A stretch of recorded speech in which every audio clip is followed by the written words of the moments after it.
Book of Heaven, Volume 29, September 16, 1931. Admirable effects of the light of the divine will. How heaven opens itself over operative souls. How our acts are like many blowings of breath that make good mature. My poor mind seems to be able to do nothing other than wander in the divine fiat. And oh, how painful it is for me when even just for brief instants I am gloomed by some shadow or thought which is not all will of God.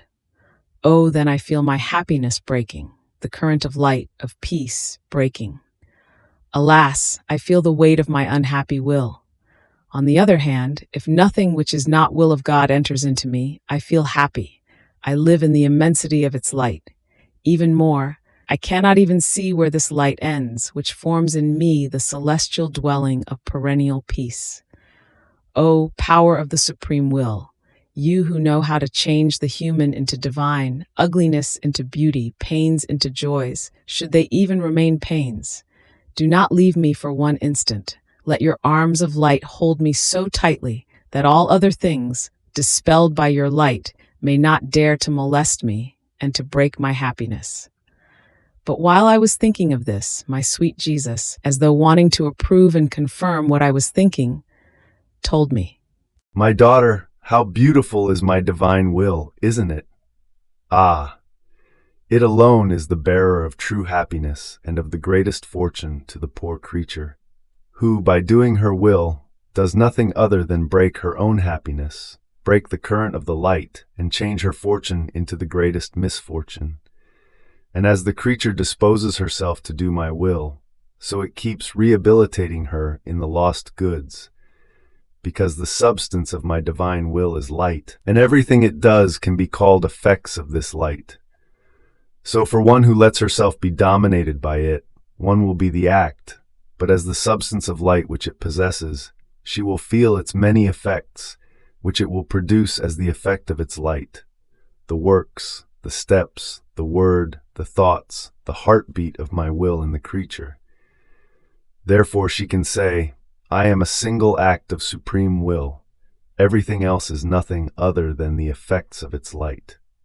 The effects of this light are admirable. They take on all resemblances, all forms, of works, of steps, of words, of pains, of prayers, of tears, but all animated by the light, forming such variety of beauties that your Jesus remains enraptured. Just like the sun, which animates everything with its light, but does not destroy or change things. Rather, it places from its own and communicates the variety of colors, the diversity of sweetnesses, making them acquire a virtue and a beauty which they did not possess. So my divine will is, without destroying anything of what the creature does. On the contrary, it animates them with its light, it embellishes them and communicates to them its divine power.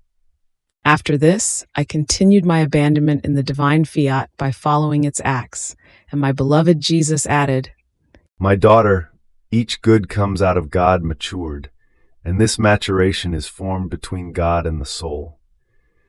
See, by doing your acts, you expose yourself to the rays of the divine sun, and as you undergo the heat and the light, your acts do not remain arid, insipid, but matured, and you together with them remain matured in the love, in the divine knowledges, in everything you do.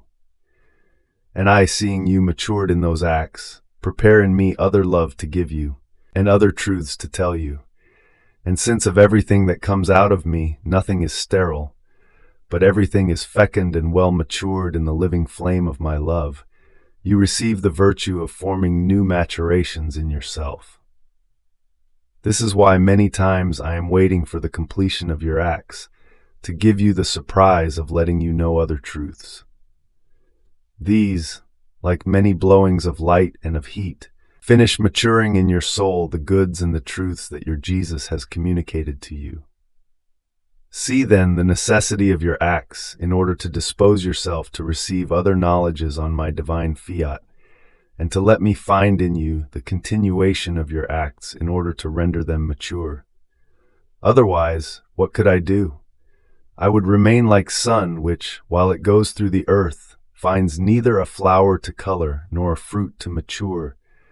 So, All the admirable effects that the sun contains would remain within its light. The earth would receive nothing. Therefore, heaven opens itself over operative souls, the miraculous force of the light of my divine volition, not over idle souls, but over those who work, who sacrifice, who love, who have always something to do for me.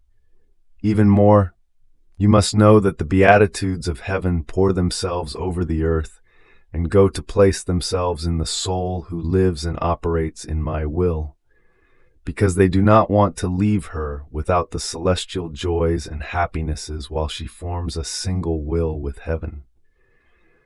However, while the blessed swim in the divine joys, they acquire nothing of merit.